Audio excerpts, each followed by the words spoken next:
Boa noite, amados irmãos. A Escritura nos diz, no Salmo 90, Senhor, Tu tens sido o nosso refúgio de geração em geração. Antes que os montes nascessem e se formassem a terra e o mundo, de eternidade a eternidade, Tu és Deus. E no fim, do versículo 17 diz, seja sobre nós a graça do Senhor nosso Deus. Confirma sobre nós as obras das nossas mãos. Sim, confirma a obra das nossas mãos. 21 anos tendo o Senhor como nosso refúgio, aquele que honra a sua palavra, honra a sua aliança. E aqui está o povo da aliança, louvando ao Senhor por mais um ano na sua presença. Nós vamos juntos adorar o nosso Deus. Lembre sempre que todos os atos deste culto são para a glória do nosso Deus. Que o Senhor cresça, que o Senhor seja exaltado e nós diminuamos para a glória dele. Nós vamos ler juntos, irmãos, Romanos capítulo 11, versículos 33 ao 36. A uma só voz, de pé todos. Romanos 11, versículos 33 ao 36.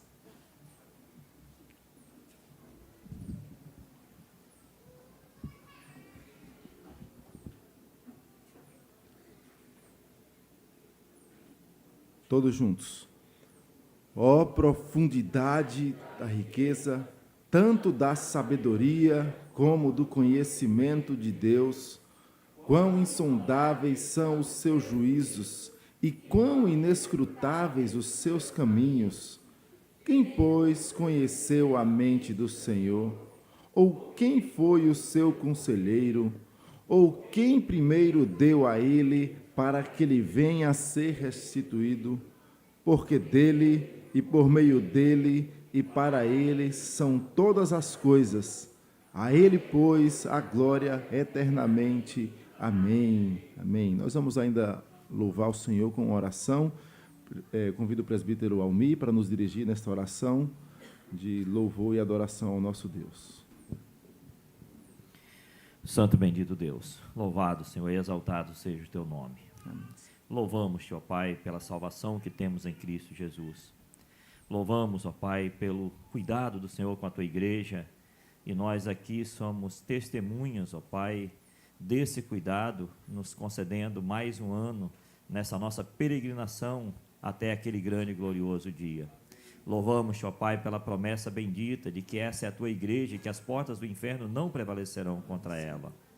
Louvamos-te, ó Deus, porque a despeito de enquanto aqui igreja militante, ela ser formada por pessoas pecadores como as que estão aqui congregadas nessa noite, sabemos, pelo sacrifício de Cristo, o Senhor nos concede a certeza de que, a despeito disso, um dia estaremos com o Senhor na glória. Amém. Louvamos-te, ó Deus, porque no decorrer desses anos, aprove o Senhor que lá no início o Senhor se valesse de instrumentos tão frágeis para que iniciasse aquela obra. E hoje podemos, ó Pai, ser abençoados, e tantas vidas têm sido abençoadas, ó Pai, no decorrer dos anos, através da porta dos céus que o Senhor plantou neste lugar. Amém. Louvamos pela vida daqueles instrumentos e rogamos, ó Pai, que sirva de desafio para nós em dias como esse, ao relembrarmos o que o Senhor tem feito no meio de nós, sermos, ó Pai, assim, desafiados a nos colocar nas tuas mãos como instrumentos para continuar a tua obra. Amém.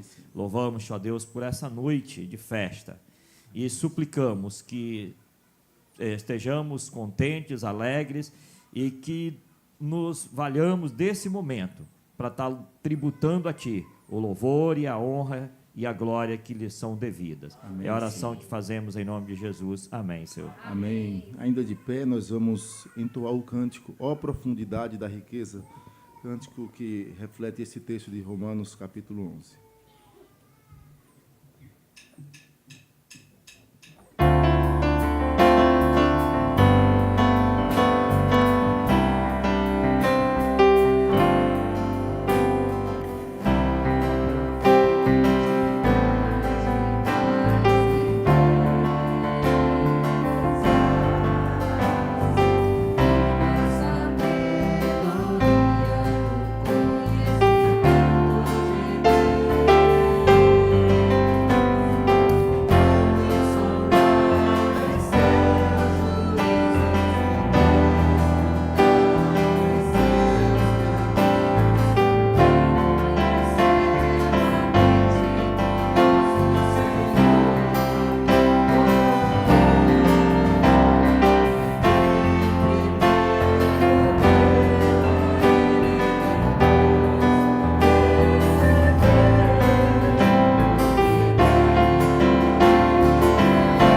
Sentai-vos, nós vamos agora, neste momento de contrição, abrir as Escrituras no Evangelho segundo Mateus, capítulo 5.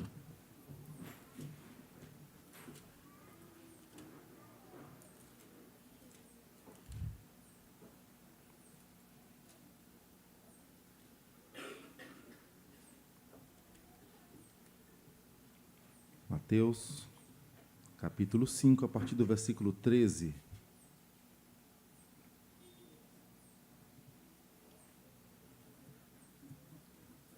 Diz assim a palavra do Senhor.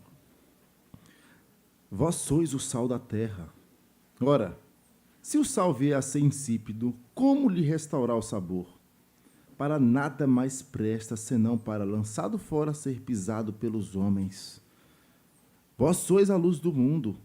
Não se pode esconder a cidade edificada sobre um monte, nem se acende uma candeia para colocá-la debaixo do alqueire, mas no velador, e alumia a todos os que se encontram na casa. Todos juntos. Assim brilhe também a vossa luz diante dos homens, para que vejam as vossas boas obras e glorifique a vosso Pai que está nos céus. Amém. Nós vamos agora, nesse instante, ter um momento de confissão de pecados, principalmente por tantas vezes em que as nossas tentativas de boas obras têm o objetivo de vanglória, ao invés de fazer tudo para a glória do nosso Deus. Assim brilhe também a vossa luz diante dos homens, para que vejam as vossas boas obras e glorifiquem ao vosso Pai que está nos céus. Mas erramos tantas vezes, nós vamos confessar os nossos pecados. Curve sua fronte, tenhamos alguns instantes em oração silenciosa, e após isso, pedir ao diácono Jailson que nos dirija nesta oração de confissão.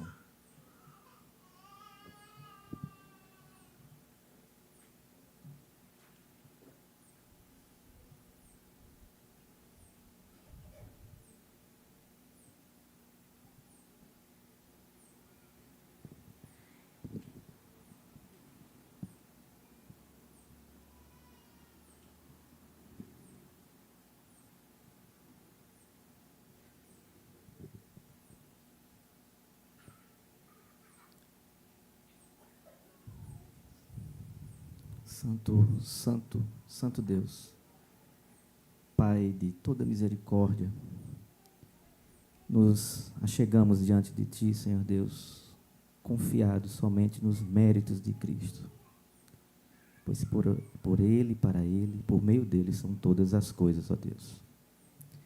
Santo Pai, viemos nesta hora, Senhor Deus, de coração quebrantado, reconhecer que temos pecado diante do Senhor. Temos andado muitas vezes em não consonância com aquilo que cremos, com aquilo que o Senhor requer de nós. Santidade, Senhor Deus.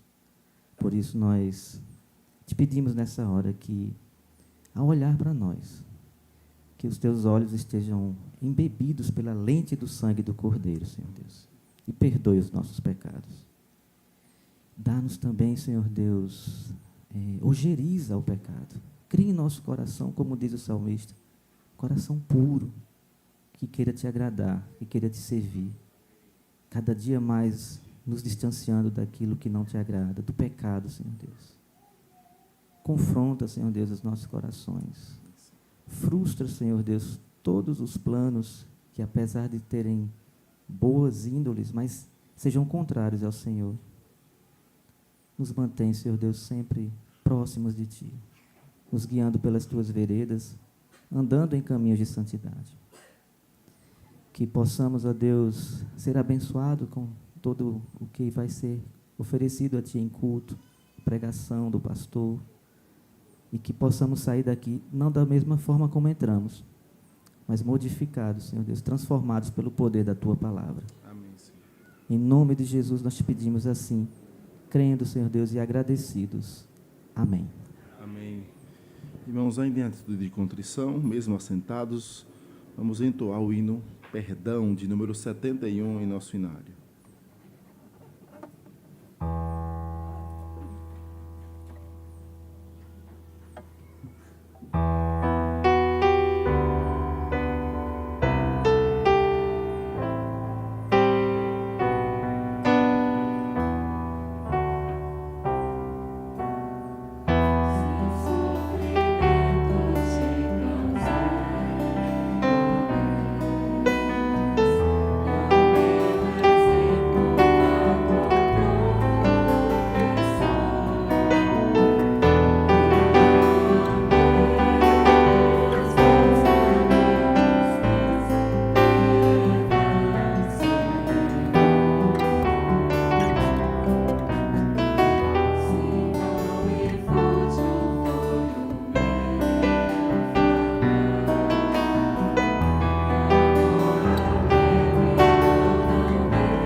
palavra do Senhor nos garante que o Senhor é um Deus perdoador. Isaías capítulo 55, versículos 6 e 7 diz: buscai o Senhor enquanto se pode achar, invocai-o enquanto está perto. Deixe o perverso o seu caminho, o iníquo os seus pensamentos. Converta-se ao Senhor, que se compadecerá dele, e volte-se para o nosso Deus, porque ele é rico em perdoar. Deus garante o perdão em Cristo, garante o perdão da sua igreja. Louvado seja o Senhor. Nós ainda vamos louvar o Senhor. Coloque-se de pé com salmos, hinos, cânticos ao Senhor.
Sentai-vos.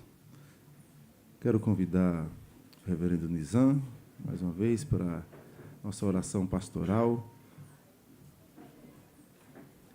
E gostaria que o reverendo incluísse nas suas orações a família do presbítero Fernando. O presbítero Fernando nos comunicou que agora há pouco nossa irmã Dona Ana foi chamada pelo Senhor. Nós vamos orar pelo consolo da família, mas sabendo que partir e estar com Cristo é incomparavelmente melhor. Deus deu descanso à sua serva.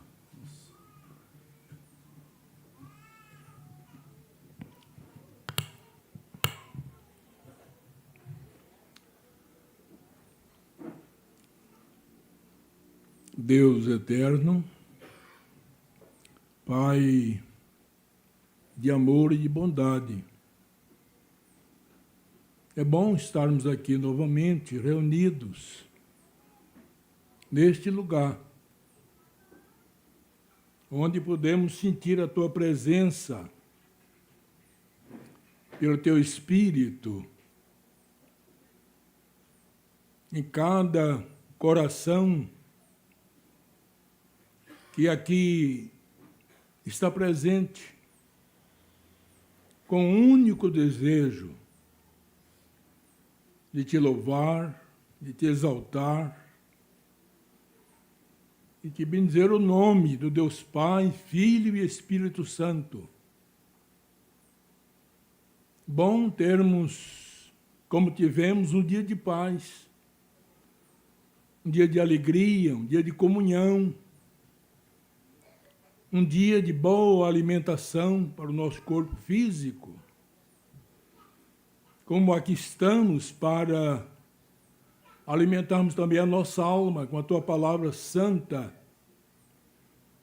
que nos conforta, que nos reanima, nos encoraja para a caminhada que para nós ainda não acabou. Que a Tua bênção esteja presente aqui em cada coração, de maneira muito especial, na vida, no ser do Teu servo, pastor Leonardo, para que ele possa nos trazer a palavra que o Senhor colocou em seu coração para o nosso coração, que saiamos daqui reanimados, bem dispostos para voltarmos amanhã, do Teu dia, desde a manhã até a noite, quando estaremos juntos novamente pela Tua bondade e graça, glorificando e exaltando o Teu nome. Nesse instante nós rogamos, Senhor, a Tua bênção, como Deus das consolações, para a família da Tua serva Ana, a quem chamastes, certamente na tarde deste dia, para a sua morada celestial, eterna com o Senhor para sempre. E que a Tua bênção não falte àqueles corações doridos, pela saudade que fica, mas pela gratidão, Senhor, que certamente está existindo no coração dos seus queridos familiares, do Fernando, presbítero Fernando, que viajou às pressas, junto com a sua irmã e o seu cunhado, para prestar as suas últimas homenagens àquela Tua serva que viveu por bons anos e Te serviu e Te honrou. Que a Tua bênção não se afaste de nenhum dos Teus servos, confortando a cada coração. E já pensamos também no retorno do presbítero Fernando, que ele volte em paz, junto com alguns dos seus familiares que o acompanharam. E que aqui, junto a esta igreja aniversariante, ele continue forte e operoso, cooperando como pode, com amor e gratidão,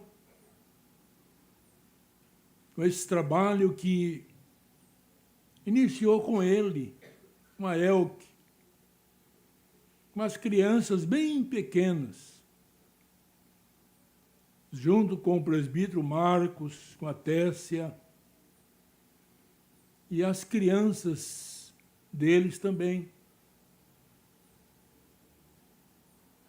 Obrigado, porque o Senhor tem mantido esses teus servos firmes naqueles propósitos que o Senhor colocou no coração de cada um deles. E continuam operosos nesta obra que o Senhor agora tem confiado a muitos, a pastores, jovens que aqui têm chegado pela tua graça. O desafio dessa construção grandiosa que está acontecendo, a mudança para aquele novo espaço, talvez até o final deste ano. O Senhor tem a data marcada já no seu calendário. E que ali, ó Pai do céu, seja realmente um farol para alumiar, para aclarar muitas vidas das que já estão ali residindo, daquelas outras tantas que vão chegar para povoar aquele local. Mas que seja uma bênção não só para aquele bairro, mas para esta cidade. E como qualquer outra cidade do Brasil, principalmente as capitais, as grandes metrópoles, como é Fortaleza, o teu nome, Senhor, através das tuas igrejas, através de tantos meios de comunicação, chegue aos corações daqueles que estão sequiosos da água da vida e da tua eterna salvação. Rogamos-te pelos enfermos da igreja. Sempre alguém com algum problema, Pai, no corpo e por vezes na alma. Mas é o Senhor que é o médico dos médicos, que pode tocar a enfermidade, o problema, restaurar as forças, as energias dos teus filhos, para que junto com os seus irmãos na fé, e enquanto for possível viver aqui neste mundo, realizar com alegria, com muito fervor, o teu trabalho.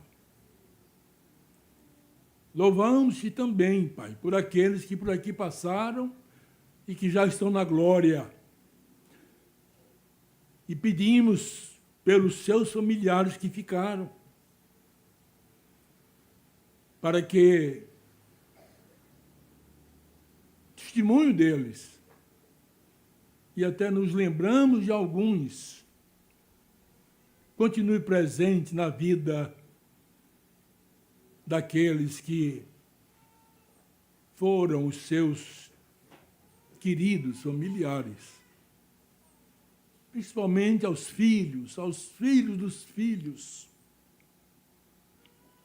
Que abençoes, ó Pai dos céus, os planos, os propósitos desta igreja, que deseja ser uma igreja missionária. E o Senhor enseja essa comunidade a abrir novos campos de trabalho,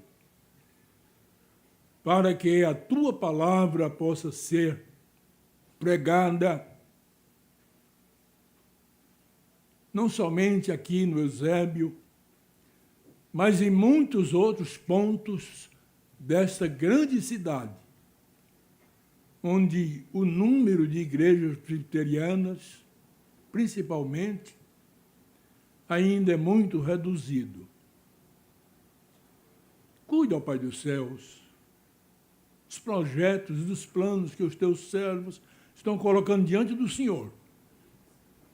E que, uma vez esses planos executados, vidas sejam transformadas, alcançadas, restauradas, para a glória e o louvor do teu nome. Ainda nós colocamos diante do Senhor, neste momento de oração pastoral, uma bênção para a tua igreja no Brasil e particularmente para a Igreja Presbiteriana Nacional. Que os pastores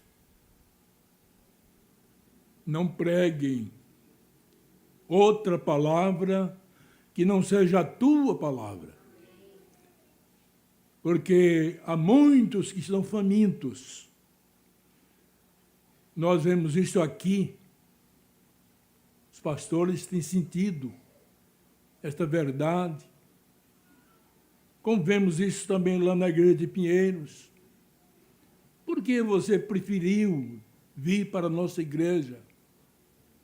Eu vim à procura da palavra de Deus. Minha família está faminta. Nós não temos sido alimentados. Senhor, segura os seus servos pastores. Não só os jovens pastores, mas os já também experimentados, para que não derivem, não se desviem da tua palavra. Um só momento, um só instante. Mas falem aquilo que convém, de acordo com os teus mandamentos. Com autoridade, mas também com muito amor e complacência. Continue conosco aqui, na beleza deste momento de culto que nós estamos te oferecendo, que através agora do teu servo, nós possamos ouvir a tua palavra, falando a nossa alma, nos confrontando, nos confortando, nos abençoando, para a jornada que, como dissemos há pouco, para nós ainda não terminou. Ouve, pois, as nossas humildes preces, as que já foram feitas, a que está sendo colocada agora diante do Senhor, e o que ainda vamos te apresentar, para a glória do teu nome e para o bem do teu povo. Oramos assim, humildemente, no nome do Senhor Jesus. Amém.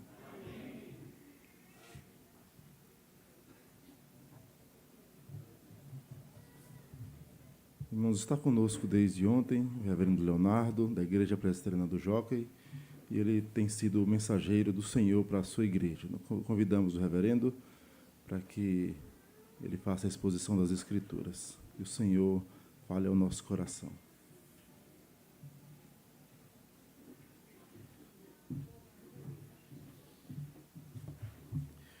Irmãos, boa noite. Só peço perdão pela minha voz.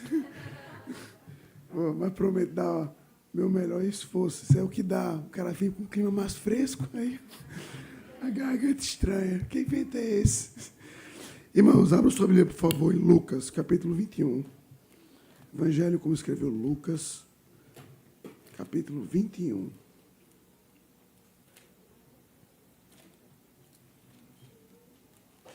Como eu tinha comentado ontem, hoje eu quero falar um pouco de como glorificar a Deus em meio ao sofrimento.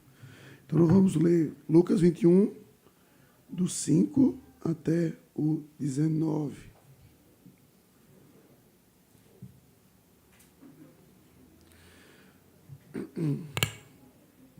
Lucas 21, do 5 até o 19, Preste bem atenção na leitura da inerrante palavra do Senhor, que nos diz: falavam alguns a respeito do templo, como estava ornado de belas pedras e de dádivas.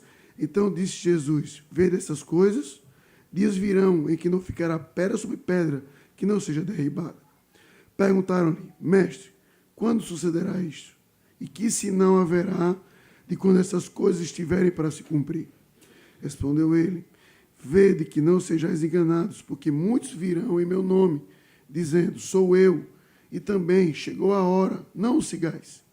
Quando ouvides falar de guerras, revoluções, não vos assusteis, pois é necessário que primeiro aconteçam essas coisas, mas o fim não será logo. Então lhes disse: levantar-se-á nação contra nação e reino contra reino. Haverá grandes terremotos, epidemias e fome em vários lugares, coisas espantosas e também grandes sinais do céu. Antes, porém, de todas essas coisas, lançarão mão de vós e vos perseguirão, entregando-vos às sinagogas e aos cárceres, levando-vos à presença de reis e governadores por causa do meu nome. E isto vos acontecerá para que deis testemunho. Assentai, pois, em vosso coração, de não vos preocupardes com o que haveis de responder, porque eu vos darei boca e sabedoria, a que não poderão resistir, nem contradizer todos quantos se vos opuserem. E sereis entregues até por vossos pais, irmãos, parentes e amigos, e matarão alguns entre vós. De todos sereis odiados por causa do meu nome. Contudo, não se perderá um só fio de cabelo da vossa cabeça. É na vossa perseverança que ganhareis a vossa alma. Amém. Vamos orar?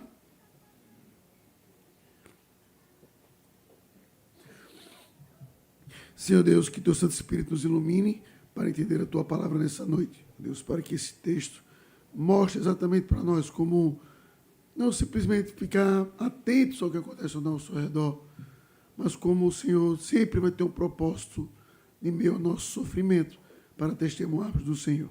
Então, Deus, nos dá essa capacidade de entender isso nesse texto, nos ilumina o Santo Espírito de Deus e tem misericórdia de nós. E no nome de Jesus que nós oramos. Amém. Crianças, o texto que a gente leu aqui, ele já aconteceu. Tá? Ou seja, Jesus está respondendo uma pergunta muito direta. Jesus está falando do que aconteceu na destruição do templo. Então, ele está olhando para o templo, está dizendo que não vai ficar pedra sobre pedra, e ali ele vai dizer os sinais para aquela destruição. Então, ou seja, de quando Jesus disse isso até quando aconteceu, crianças, passaram-se mais ou menos 40 anos. Então, quando ele disse, até quando aconteceu. Tá? Então, você pode perguntar assim, mas pastor, se isso aí já aconteceu, por que eu preciso estudar esse texto? Para que esse texto precisa ser explicado? E esse é o grande ponto, crianças. Talvez seu pai e sua mãe tenha criado você desde cedo para que você não sofra com nada. Absolutamente nada. Eu lembro, por exemplo, quando o meu filho mais velho estava aprendendo a andar, ele só caía de cabeça. Eu fui para o pediatra e perguntei, doutora, eu estou indo para os Estados Unidos agora e eu quero saber se eu posso comprar aqueles capacetes de futebol americano e botar nele. Ele disse, por quê? Porque o pirraia só cai de cabeça, ele vai ficar doido até a adolescência. Aí ela riu, mas ela viu que eu estava sério, que eu ia comprar um capacete. Aí ela disse, olha, não se preocupe, a cabeça é o lugar mais protegido da criança. E aí, criança, esse é o grande ponto. A gente, como pai, não quer que você sofra com nada. Que sua comida esteja pronta, que você não tenha dor, que você não chore, que seus amigos, que você seja bem tratado. Só que por muitas vezes, crianças, nós vamos precisar passar por sofrimento. E esse vai ser um grande problema para a sua vida, porque você passou uma vida sem sofrer com nada. E aí, quando vir um sofrimento da perda de alguém, da perda de uma avó, de uma mãe, de uma perseguição que pode acontecer, para que aquilo acontece? A nossa primeira reação é pedir para que isso não aconteça. Às vezes é pedir, Deus, para com isso. Mas veja, crianças, que quando tudo isso acontece, o que é que Cristo vai dizer aqui para a gente? Não é simplesmente suporte. ele pelo menos vai dizer duas coisas para você. Não tenha medo. Parece estranho, né? Diante de uma situação que é feita para você ter medo, Jesus diz, não se preocupe, não temos. Por quê? Porque ele toma conta até do fio de cabelo que tem na sua cabeça. Ou seja, todo o sofrimento, crianças, é para que você se lembre que você tem um Deus que toma conta de você.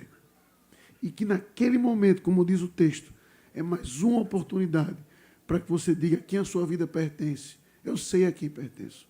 Esse sofrimento não vai me afastar do meu Senhor, mas ao contrário, vai me trazer para mais perto dele. Para que você mesmo em meio ao sofrimento, crianças, você possa dizer, eu sei que eu sofro, mas eu sei que o meu Salvador vive e reina para sempre. Então, que em meio ao sofrimento, você saiba disso. Você tem um Cristo que toma conta de você. E mesmo que você venha a sucumbir, a morrer, o seu Senhor reina para sempre e vai ressuscitar você. E um dia você vai reinar com Ele. Que Deus os abençoe.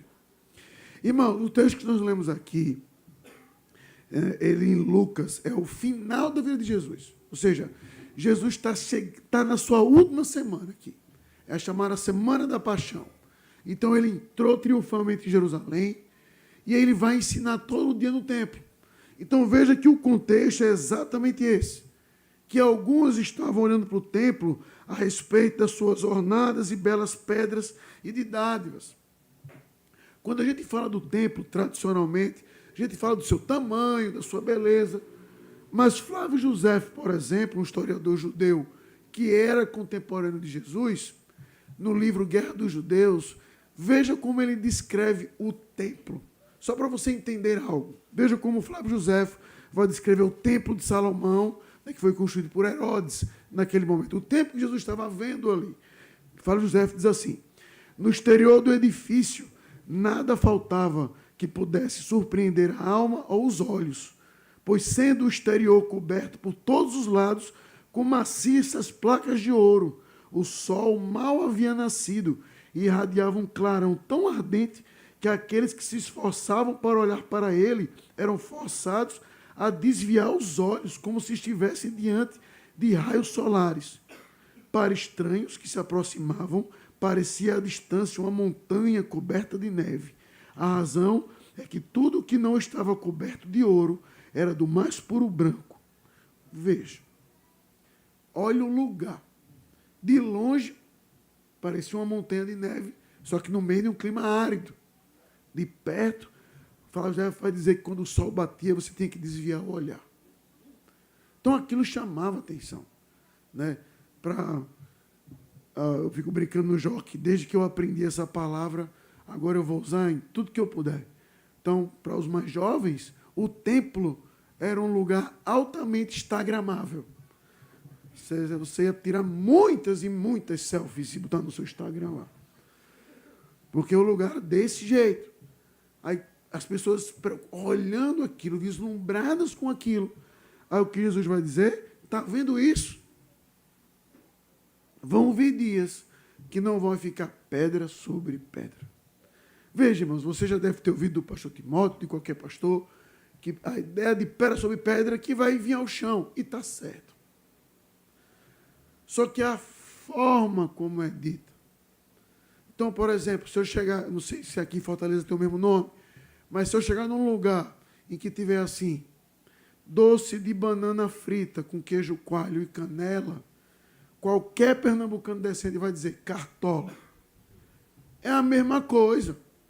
Mas se alguém oferecer e disser assim, pastor, tem cartola de sobremesa, eu vou entender diretamente a expressão. Ela não vai precisar definir o que tem. Então, quando Jesus falou pedra sobre pedra, ele está fazendo uma referência à maneira como os babilônicos invadiam a cidade. Era relatado campanhas babilônicas que atrasavam meses, porque eles chegavam no lugar e destruíam tudo. Naquele tempo, a ocupação não era como o Brasil foi colonizado, por exemplo, para ter um lugar para pegar ouro e riquezas. Não, não. Naquele tempo, só pode ter um lugar e o restante que literalmente será destruído. Então, os babilônios, às vezes, atrasavam suas campanhas militares para tirar os fundamentos da cidade. Não deixar, literalmente, pedra sobre pedra. Então, quando Jesus diz aquilo, ele não está apontando para o aspecto literal, que não. Ele está apontando para o aspecto para dizer assim, olha, vocês já passaram por isso antes. Não vai ficar pedra sobre pedra. O que é interessante no 7 é que os discípulos nem perguntam assim, Senhor, como é que você evita isso? O que é que o Senhor vai fazer? Porque seria a primeira pergunta que eu ia fazer. Se tem um lugar fantástico daquele, lindo como o templo, e Jesus dissesse, não vai ficar pedra sobre pedra, eu, chato como eu sou, eu ia cutucar Jesus e dizer assim, sim, e o Senhor não vai fazer nada não, é? O Senhor vai deixar, é? É aqui que Deus habita, os olhos de Deus estão aqui, e o Senhor vai deixar, é? Veja que quando chega no final da vida de Cristo, os discípulos pelo menos aprenderam uma coisa, que o que ele fala é verdade. Então veja que Jesus disse que ele não falou que pode acontecer, ele disse que vai vir dia que não vai ficar pedra sobre pedra. Então os discípulos já aprenderam, então veja que a pergunta deles não é se, é quando. Não é se, é quando. Quando vão suceder essas coisas? E já aprenderam isso. Mas aí eles também não é que dão uma de leso. A pergunta é, vai ter algum sinal? Ou seja, o Senhor disse que vai acontecer, não tem o que questionar. É verdade. Quando? Vai ter algum sinal que antecede isso? E aí, veja, irmãos. Vejamos nós, antes de continuar a exposição, que moramos no Ocidente. Qualquer guerra que acontece, a gente diz o quê? Assim, eu costumo dizer, e aí eu não estou sondando o seu coração, eu estou generalizando. Que a gente tem uma visão da segunda vinda de Cristo que por muitas vezes é muito ruim. Pode observar. Ninguém vai dizer no meio de um casamento, de uma alegria, agora, por exemplo, aniversário de 21 anos do Cambeba, momento alegre, festivo, talvez ninguém vá orar aqui, agora que eu estou dizendo, vou fazer isso amanhã. Mas se eu não dissesse, ninguém vai orar e dizer assim, Senhor, volta logo. O Senhor está voltando. Chega logo. Talvez orasse assim, Senhor, deixa passar a festa, cortar o bolo. Aí o Senhor vem. Agora, no meio de desgraça, pode observar. Estourou uma guerra. Ah, Jesus está voltando. Entenda, ele está. Mas eu costumo brincar e, de novo, não estou sondando seu coração, então não estou apontando diretamente para você. Jesus voltando para nós é o vem meteoro do mundo. O mundo está muito ruim, Jesus está voltando. Então veja que nesse texto aqui, Jesus nem está falando diretamente da sua segunda vinda. Ele vai falar sobre isso depois. Para nós crentes aqui, ele está falando de um momento que já aconteceu. Ele está olhando para o templo e como aquele templo ia ser destruído. Então, para nós, é uma análise de um evento que já aconteceu. Que já aconteceu. Então, sim, podemos aprender com isso e traçar N paralelos, como nós vamos fazer. Mas veja que a palavra de Cristo se cumpriu. Então, eu costumo aplicar no final, mas aqui já vai uma brevíssima aplicação. Veja que tudo aquilo que Cristo fala acontece. E a gente tem que levar isso com seriedade. Como já bem disse um teólogo, o mesmo Deus que é fiel nas suas promessas, também é fiel nas suas ameaças. E esse é um texto que mostra isso. Ele disse e aconteceu. Então o discípulo perguntou, sim, mas quais são os sinais para a gente ficar atento? Aí ele vai dizer, qual é o primeiro sinal no versículo 8? Ele vai dizer que muitos vão vir dizendo, sou eu, chegou a hora. Não siga. Veja, irmãos, para nós hoje, talvez esse seja o sinal menos ou mais preocupante, dependendo de como você enxerga. Por quê? Porque Jesus, o que é que está querendo dizer? Jesus era o Messias. Então, não era que ia aparecer um cara fantasiado de Jesus, não era que ia aparecer um Henrique Cristo da vida naquele tempo, fantasiado de Jesus, sou eu. Iam aparecer outros clamando o seu Messias, sou eu, não era ele, sou eu, sou eu. Ou seja, outros que iriam estar clamando o título de Cristo. Cristo não era o sobrenome de Jesus, era um título, era Messias. Então vão aparecer pessoas dizendo, sou eu, sou eu. E aí você já aprendeu desde cedo na igreja. Ah, pastor, mas ninguém que diz que é Cristo pode ser levado a sério. E eu concordo com você. Então esse ponto só pode passar reto.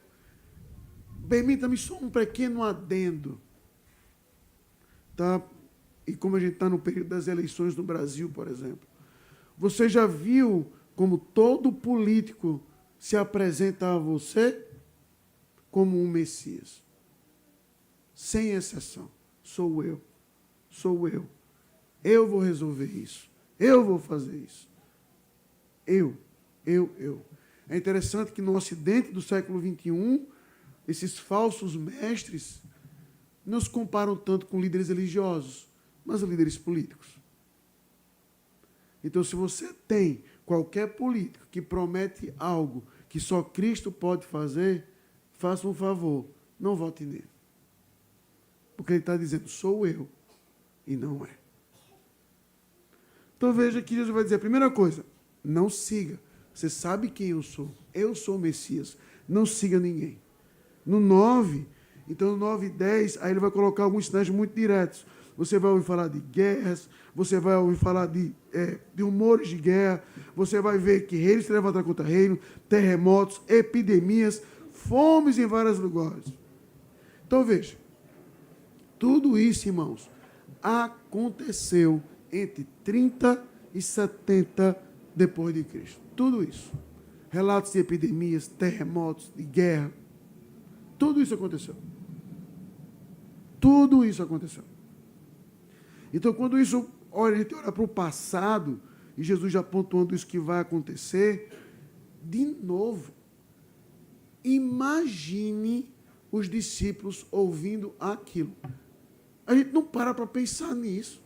Porque, veja como começou. Não vai ficar pedra sobre esse templo. Aí Jesus poderia muito bem dizer, o que vai acontecer? Aí Jesus diz assim, não, vai vir um meteoro e vai acabar tudo no dia tal. Não. Aí veja, o discípulo fala, Senhor, qual vai ser o sinal? Aí veja os sinais. Epidemia, terremoto, guerra, perseguição. De novo, se eu fosse um apóstolo, eu ia dizer, pode parar, Jesus, obrigado. Veja que os sinais, em certo grau, são piores que o evento. Do ponto de vista de consequência, para um judeu, a destruição do templo era, de fato, o fim do mundo. Mas veja que as consequências para nós, meu amigo, não, Senhor, destrói de uma vez só, manda um raio, bota um terremoto local para destruir só o templo, mas eventos que vão acontecer com todo mundo, que nossas famílias vão sofrer. E aí, veja que Jesus não para por ele está dizendo que vai acontecer no mundo. Quando chega no 12, aí é que ele olha para os discípulos. Então, você não pediu sinais? Olha, os sinais do mundo vão ser esses aqui. Agora, você quer um sinal pessoal na sua vida? Lá vai. Antes, porém, de tudo isso, lançarão a mão de vós, vos perseguirão, vão ser entregues às sinagogas, alcáceres, vocês vão ser levados à presença de reis, governadores, por causa do meu nome. Ou seja, isso é depois, tá? Antes de tudo isso acontecer, vocês vão sofrer bastante. Veja. Que de uma pergunta que nasceu para evitar sofrimento, tipo assim, Senhor, diz aí quando vai acontecer, porque eu não vou ficar perto do templo. Se o Senhor disser vai destruir o templo sexta-feira de manhã, na quinta-feira eu viajo para Fortaleza. Não vou estar lá.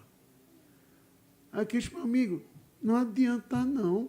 Você pode até correr para longe. Você vai fazer parte do sinal, porque vocês vão ser perseguidos e entregues às autoridades. É parte do sinal, o sofrimento de vocês. Só que aí no 13, Cristo diz o propósito. Para quê? Por quê? Para que vocês deem testemunho.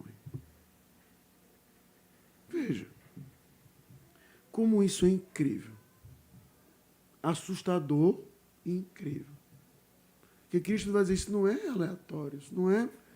Tudo tem um propósito e tem um sinal. Mas o propósito principal é para que quando isso aconteça, não é simplesmente você diga, eu sabia, eu não estou surpreso. Mas para que vocês deem testemunho, ou seja, para que vocês falem de mim. E aí veja que se isso não fosse o suficiente, veja o que Jesus vai dizer no versículo 14. Assente, ou seja, acomode isso no seu coração. Não se preocupe com o que há vez de responder, porque eu vos darei boca e sabedoria a que não poderão resistir, nem contradizer todos quanto se opuserem. Irmãos, olha, eu vou trabalhar isso melhor nas aplicações. Mas quem é que vai dizer, num contexto desse, não se preocupe? Se preocupe, não. Vai ter guerra, epidemia, terremoto, você vai ser preso, você vai ser entregue. Mas embaixo ainda complica ainda mais Jesus. Seu pai vai odiar você, sua mãe vai odiar você. Provavelmente você vai morrer. Não se preocupe. Você escuta uma coisa dessa, você vai dizer assim, Jesus, o senhor está brincando? Só pode? Como é que eu não vou me preocupar? Há 11 anos atrás, mais ou menos 11 anos atrás, eu fiz uma cirurgia de redução de estômago. Mas eu falei com o médico 2 vezes. Por quê? Porque a primeira vez que eu fui, não sei se os procedimentos mudaram hoje, mas 11 anos atrás, ao invés do cara me dizer todos os benefícios da cirurgia, o cara basicamente disse, olha, tem uma probabilidade de você morrer na mesa. Tu tem que, inclusive, assinar um documento passado no cartório que tu sabe que tu vai morrer. Eu disse, doutor, obrigado. Eu sei que eu posso morrer atravessando uma rua aqui, mas se o senhor está dizendo que eu vou ficar apagado numa mesa, que eu tenho uma chance em 100 de eu morrer, eu não vou perguntar para o senhor se o senhor operou 99 naquele mês, não. Pode deixar. Fique tranquilo. Vou não. Então, veja que tudo para mim, se dizer assim, não, fique tranquilo, é só 1%. Sim, meu amigo. É 1% a mais do que eu gostaria. Abrir um parênteses. É por isso que eu não leio bula de remédio. Se você lê bula de remédio, você se desespera. Efeito colateral. Você vai morrer. Oxi! Eu só queria tomar dor de cabeça, meu filho. Não quer efeito colateral? Não, eu não leio. Minha esposa lê. Aí ela me alerta. Mas eu só vejo lá posologia. Acabou-se. Qual é o efeito colateral? Não me interessa. Ah, pastor, aí veja o ponto. Ah, isso é uma tática antiga, pastor. O senhor não sabe, o senhor não se preocupa. Cristo nem aplicou isso aos discípulos. Eles sabiam exatamente agora o que ia acontecer. E ainda assim diz, não se preocupe. Como? Aí veja como Cristo dá o primeiro exemplo do porquê. Porque eu vos darei boca. Veja, irmãos. Nós somos acostumados ao ler a Bíblia de uma maneira que é correta. Então, se a sua Bíblia for parecida com a minha aqui, da SBB, toda vez que tem uma citação direta da Bíblia, você vai ver que no final dela tem uma referência, né? Tem lá, Jesus dá uma referência, fala os versículos, aí no final tem uma referência. Se você observar esse texto, não tem uma referência. Por quê? Porque muito do que Jesus, Paulo, Pedro fala são alusões, ou seja, ele não faz uma referência direta, mas ele está aludindo a algo que quando o cara lê, o cara, entendi. Não é como um sinal secreto, mas como histórias que são bem conhecidas, o cara, entendi. Quem foi que ouviu essa questão da boca? Moisés. Justamente diante de quando ele falou para Faraó, eu tenho uma boca pesada, o que é que Deus disse? Quem foi que te deu? Quem foi que fez a boca? Quem é que vai colocar as palavras na sua boca? Sou eu. Então veja, O que Cristo aqui está fazendo uma alusão, não uma citação direta, mas uma alusão para que não se preocupar é que do mesmo jeito como Moisés ouviu isso, quando foi chamado, ele resistiu, mas ele teve boca, porque Deus colocou nele as palavras. Não vai ser diferente com vocês. As dificuldades vão se ver exatamente para que as pessoas possam ver o que você vai estar falando.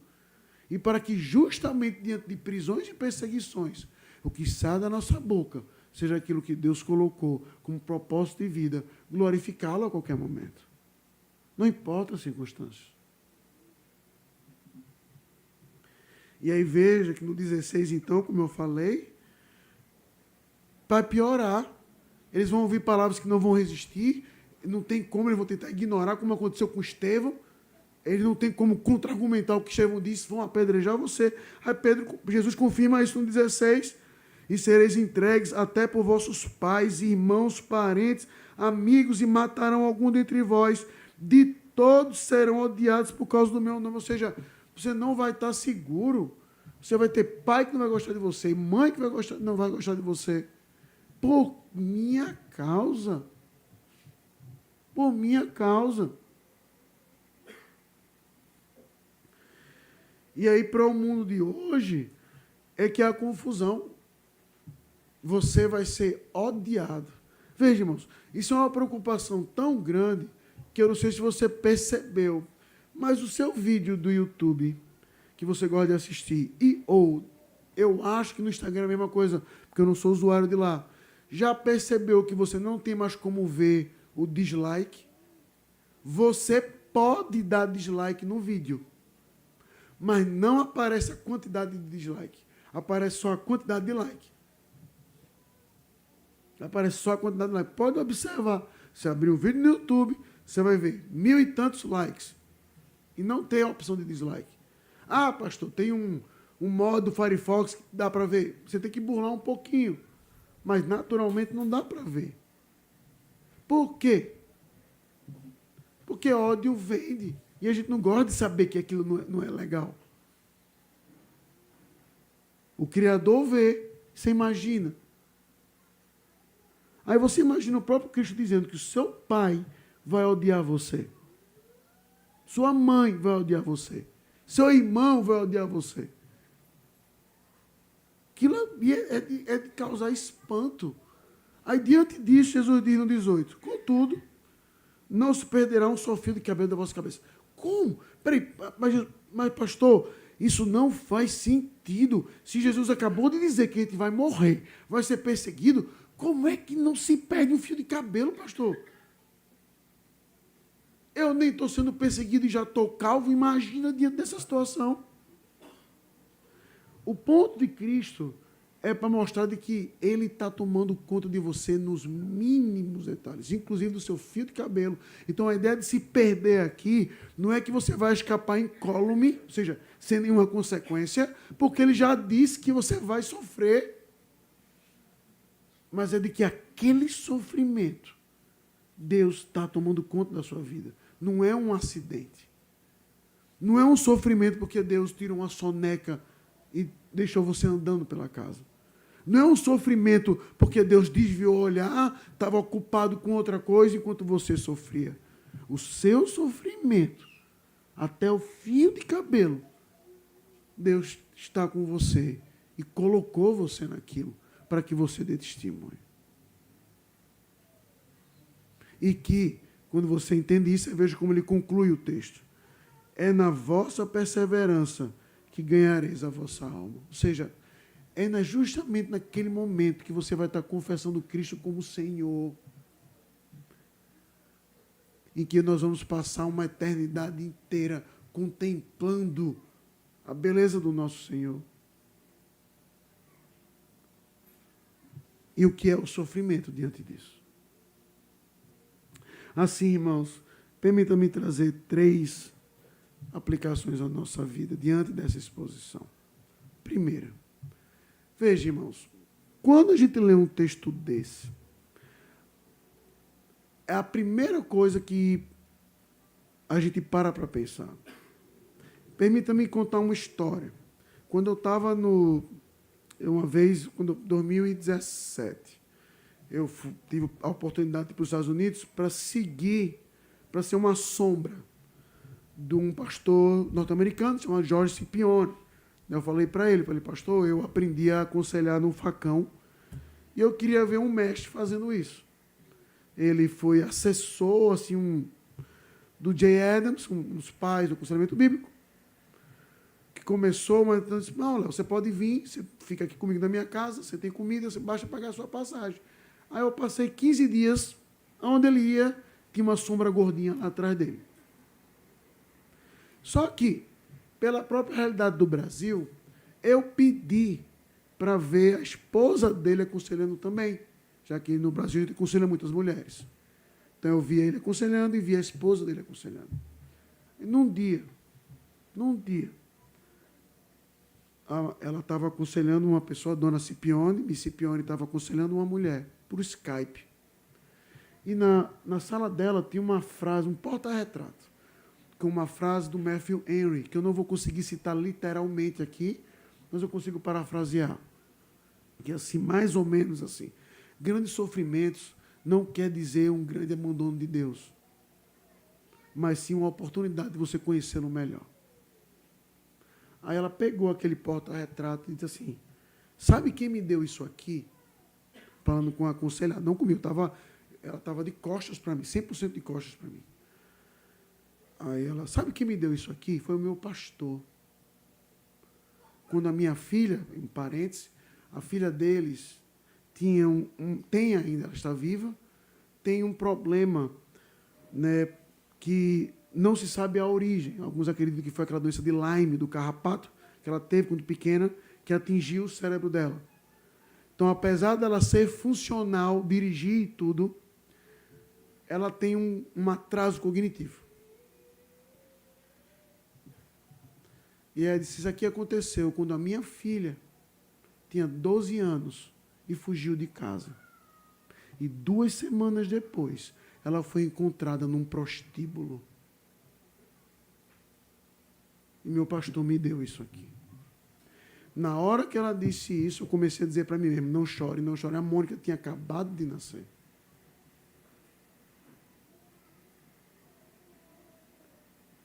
Eu disse, não chore, não chore, não chore, não chore, não chore. Eu não chorei. Terminou, eu sempre fazia um feedback com ela. Não consegui. Eu saí, entrei na sala do lado, sala do pastor Scipione.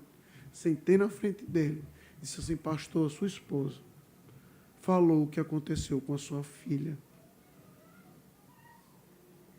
Como o senhor suportou isso? Porque aí perceba, aí veja como é o nosso problema com o sofrimento.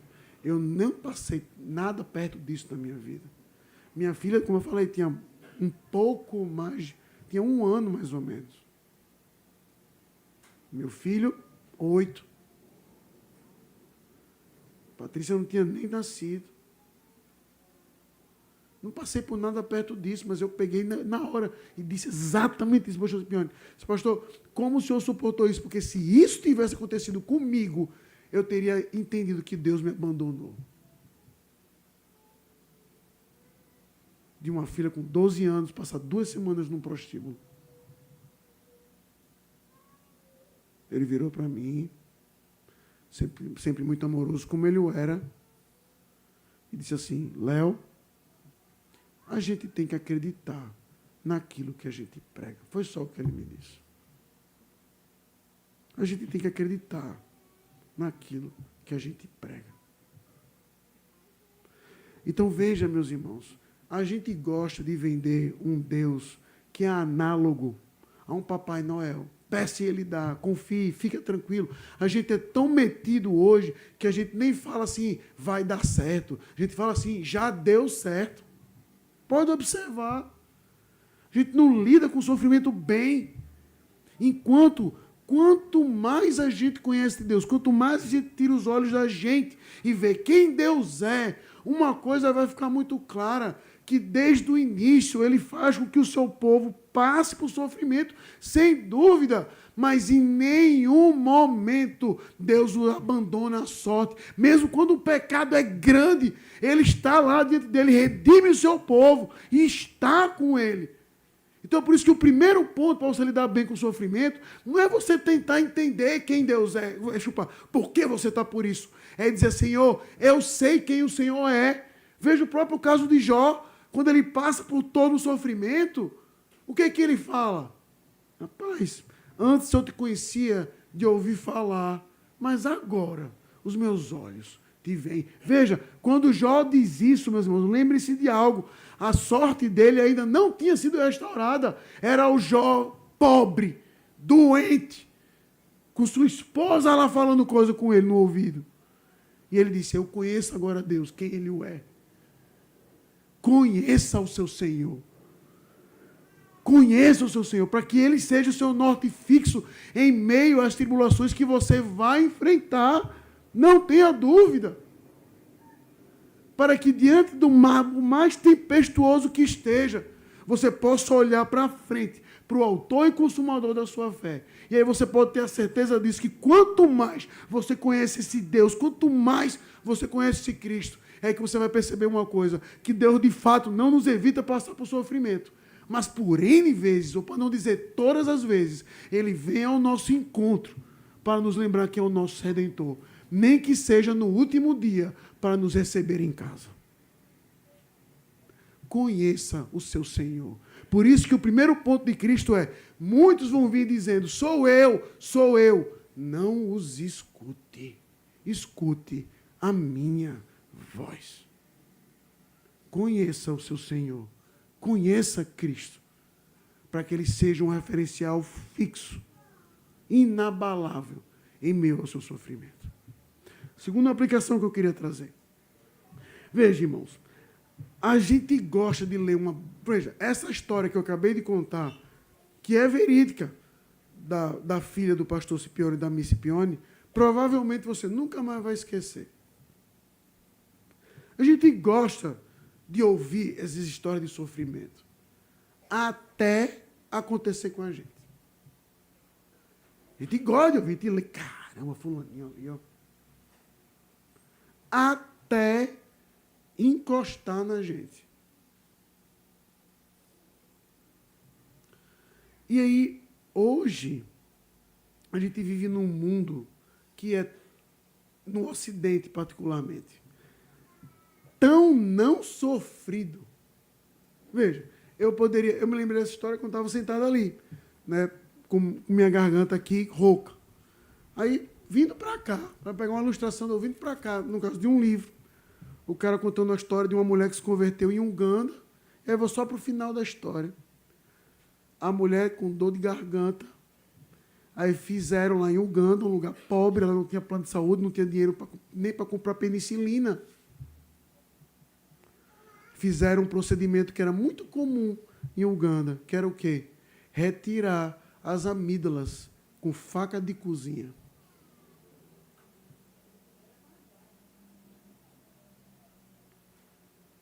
E aí, na hora que eu estava ali, Senhor, minha garganta doendo disso, eu me lembrei dessa história. Eu disse, rapaz, vou reclamar muito, não. Só que observe um ponto. Você vai dizer, papai, pastor, o senhor está exagerando. A gente não está em Uganda, a gente está em Fortaleza, pelo amor de Deus. O senhor pode reclamar de um pouquinho de dor de garganta. Percebe o ponto como a nossa barra para sofrimento diminui cada vez mais? Como a nossa barra de sofrimento vai diminuindo cada vez mais. E como a gente vive num mundo em que sofrimento hoje é status, aí a gente tem que encontrar motivo para sofrer. Mas quantos de nós, em meio ao sofrimento, encontramos motivos para testemunhar?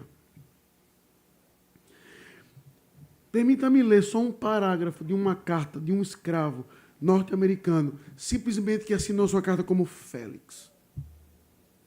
E aí, para você lembrar o contexto da escravidão das Américas como um todo, eram negros que eram sequestrados, que a travessia da África até aqui, muitos morriam até por causa do cheiro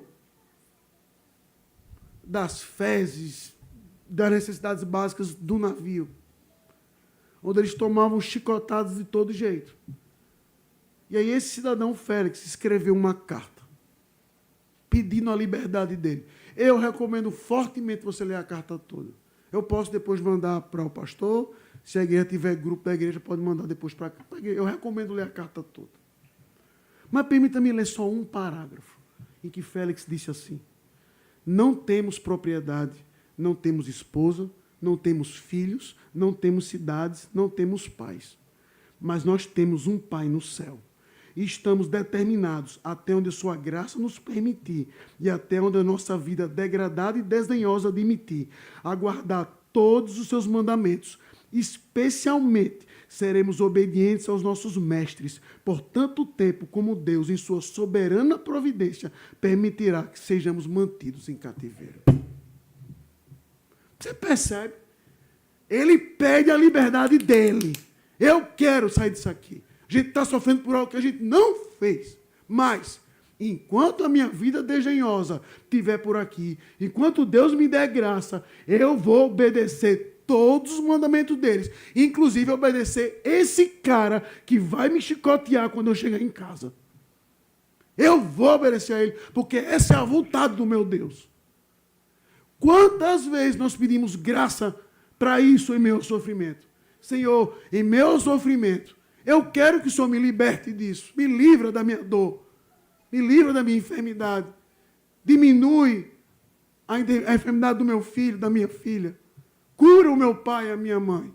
Não há absolutamente nada de errado com isso. Ore dessa forma. Mas eu urjo você, como Cristo aqui urgiu você, a que você ore também, em que em meio a tudo isso, eu venha glorificar o teu nome, não venha pecar contra ti. Que eu seja dependente de ti, mas que eu seja obediente, o que é muito mais importante do que qualquer cura que eu venha a receber, porque o Senhor já salvou a minha vida. Eu tenho um Pai no céu. Eu tenho um Pai no céu. O sofrimento mexe com nossa perspectiva nisso. Mexe mesmo. E é doloroso. Mas quando a gente tem essa ideia, eu tenho um Pai no céu, eu posso ser obediente. Eu posso testemunhar. Talvez eu não enfrente o mesmo que meus irmãos do passado enfrentaram. E eu até espero que não. Nem vou mentir aqui. Mas se enfrentarmos, ou nas suas lutas e tristezas que você tem enfrentado hoje, que você acrescente a sua oração: Senhor, me dê a graça de te obedecer e ser fiel até o fim, para que eu testemunhe do Senhor em meio a isso. Por fim, eu quero concluir. Persevere. Veja, irmãos, quando a gente olha para as Escrituras, nas minhas próprias leituras devocionais assim, do dia a dia, um tema você vai observar com frequência no Novo Testamento. Veja que Paulo, Pedro, Jesus, eles são muito mais preocupados com a chegada do que com a saída. Persevere até o fim. Persevere até o fim. Persevere até o fim. Vá até o final. Só que em meio às nossas lutas e dissabores, em meio ao nosso sofrimento, diz assim: pastor, é fácil viver para a glória de Deus. Como está tudo bem, no aniversário da igreja, Senhor, obrigado aqui. A gente canta, né? Eu vejo a glória do Senhor hoje aqui. Mas no meio do sofrimento, no meio do que Jesus está dizendo aqui, você perseverar, você só vai suportar de uma forma. De uma forma. E aí eu tenho um hábito de, quando eu preparo os meus sermões, eu gosto de ler sermões de irmãos meus do passado, e eu confesso que eu procuro muito mais pela forma como eles apresentam do que o que eles disseram. E um sermão impactou muito comigo, não o que ele disse, mas o como. De um pastor britânico, que subiu no púlpito no dia em que a Inglaterra declarou guerra à Alemanha. No dia, ele subiu ao púlpito. E as pessoas preocupadas com aquilo. E aí ele pegou exatamente esse texto e começou a parafrasear o que Jesus fala para o que ia acontecer, e aconteceu na Inglaterra. Ele começou a dizer, bombas vão cair, não se preocupem. Crianças vão morrer, não se preocupem. Você vai perder a sua casa, não se preocupe. Pessoas vão ficar enfermas, não se preocupe.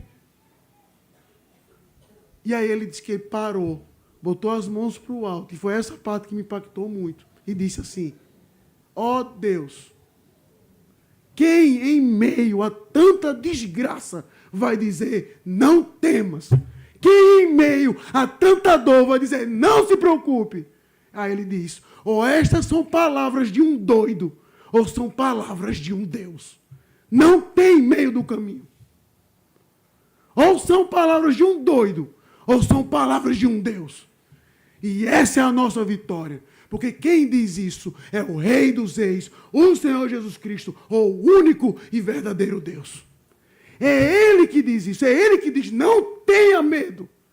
Enfrente, levante a cabeça, porque eu venci o mundo, eu venci você. Não são palavras de um lunático, mas de alguém que toma conta até do fio de cabelo que está na sua cabeça hoje. São palavras de um Deus. Não tenha medo, persevere. Persevere. Viva para a glória de Deus em meio ao seu sofrimento. Meu desejo e minha oração é que eles sejam sim abreviados, não importa qual. Que Deus derrame graça sobre a sua vida. Mas eu oro para que Deus derrame muito mais graça, para que em meio à sua dor e sua luta, você possa dizer, eu sei que meu Redentor vive, e que meus fios de cabelo estão tomando conta dele. Eu não tenho medo, pois Cristo é o meu Deus. Que Deus nos abençoe. Vamos orar?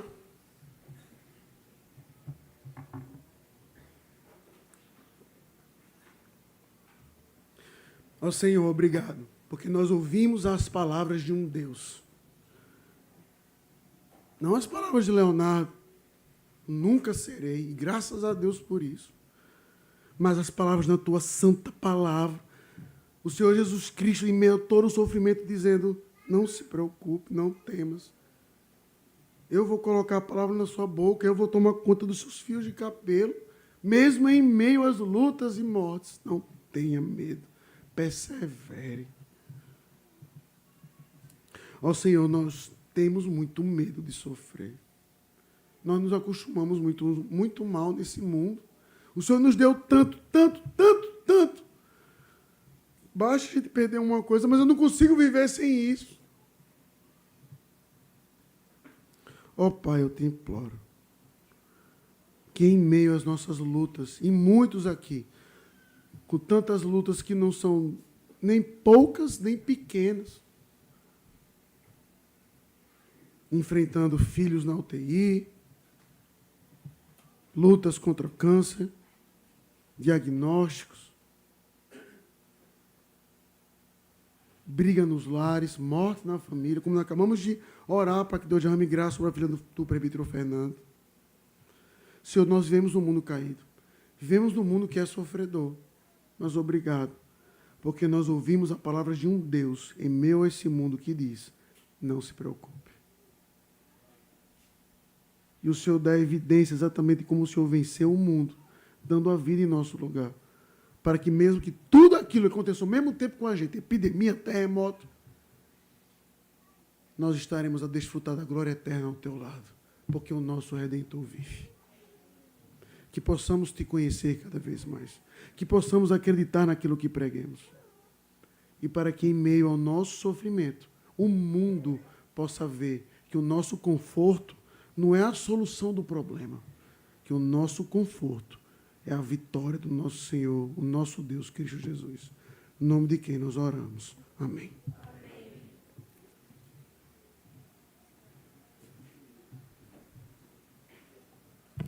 Vamos colocar de pé, irmãos, receber a bênção apostólica. Que a maravilhosa graça do Senhor e Salvador Jesus Cristo, que o amor de Deus, nosso eterno e bondoso Pai, Que a comunhão e consolação do Santo Espírito de Deus repousem sobre vós e sobre todo o povo de Deus espalhado pela face da terra, hoje e para todo sempre. Amém, Senhor.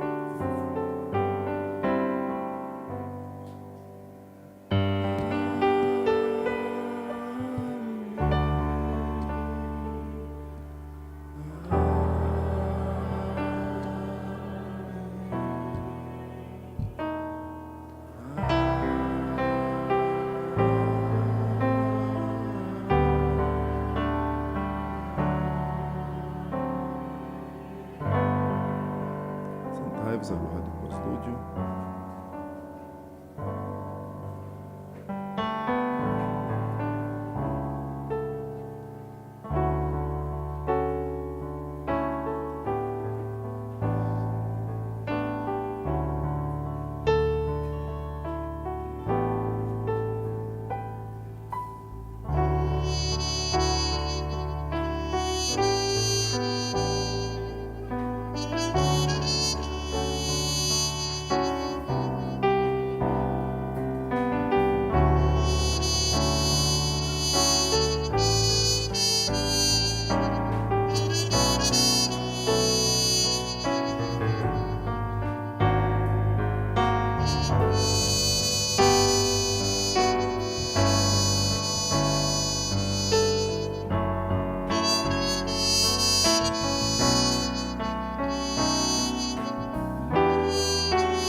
Findado o culto, nós queremos agradecer a todos que nos visitam. Alguém pela primeira vez, por favor, se coloque de pé, para que a igreja conheça.